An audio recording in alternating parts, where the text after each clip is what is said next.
Question 5 of your algebra mark exam gives us two sequences and asks us to find the next sequence in the term, the next term in the sequence rather, the 15th term and the nth term.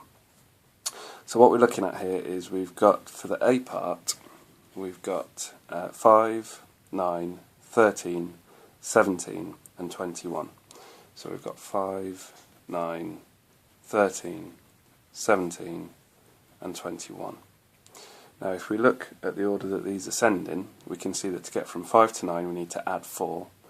So to get from 9 to 13, if we add 4 again we get the right answer. 13 plus 4 gives us 17 and 17 plus 4 gives us 21.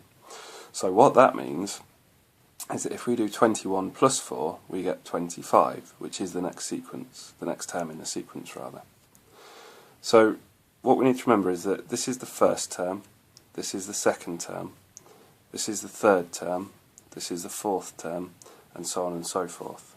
So we could find the 15th term just by continually adding 4 onto our values, but that's obviously a little bit laborious. So what we want to do is we want to find the nth term, which then gives us a general term that we can use for any term, any number term.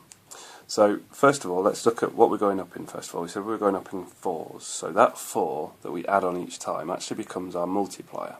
So if we do 4 times n, where n is the number of the term, 1, 2, 3, 4, 5 and so on.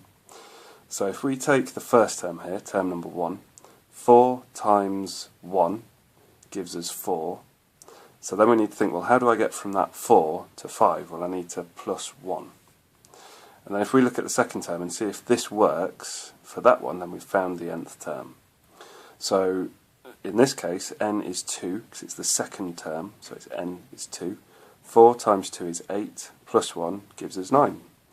And check it for one more. Let's take the fourth term here. 4 times n of 4, so n is the fourth term, so 4 times 4 is 16, plus 1 gives us 17.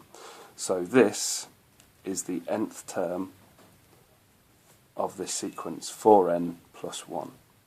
Now what we can do is we can find the 15th term. So the 15th term will equal 4 times an n of 15, so 4 times 15 plus 1, which gives us 4 times 15 is 60, and then plus 1 gives us 61. So the 15th term will be 61. For B now, we've got a sequence of 19, 16, 13, 10 and 7. Now again, if we look at what order these are going in, to get from the 19 to the 16 we have to subtract 3. To get from 16 to 13 we have to subtract 3 again, and so on and so forth. So we can clearly see that the next term in this sequence will be 7 minus 3, which is 4. So the next term is 4. Let's now try and find the nth term. So again, we're going down by 3, so minus 3 becomes our multiplier of n. So now what we need to do is we need to look at this and think, if I do minus 3 times an n of 1 for the first term, so there's our first term, minus 3 times 1 gives us minus 3. So how do we then get from minus 3 to 19? Well, we need to plus 22 to get from minus 3 to 19.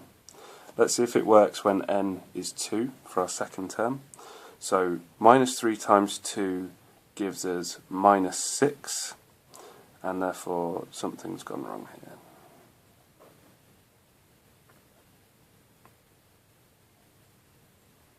No, it hasn't at all. Minus 3 times 2 is minus 6. Minus 6 plus 22 gives us 16. Beg your pardon, that was quite right all along. And then for the third term, we've got minus 3 times 3. That gives us minus 9. Minus 9 plus 22 gives us 13. So this is the correct term. That is the nth term.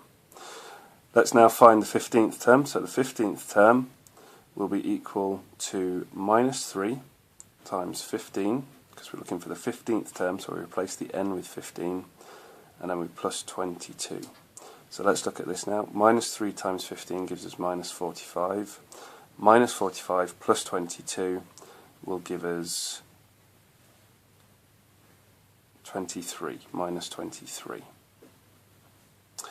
And so therefore we've found the 15th term. The 15th term would be minus 23, and if we were to write that out, we would find that that would be the case. So that answers question 5.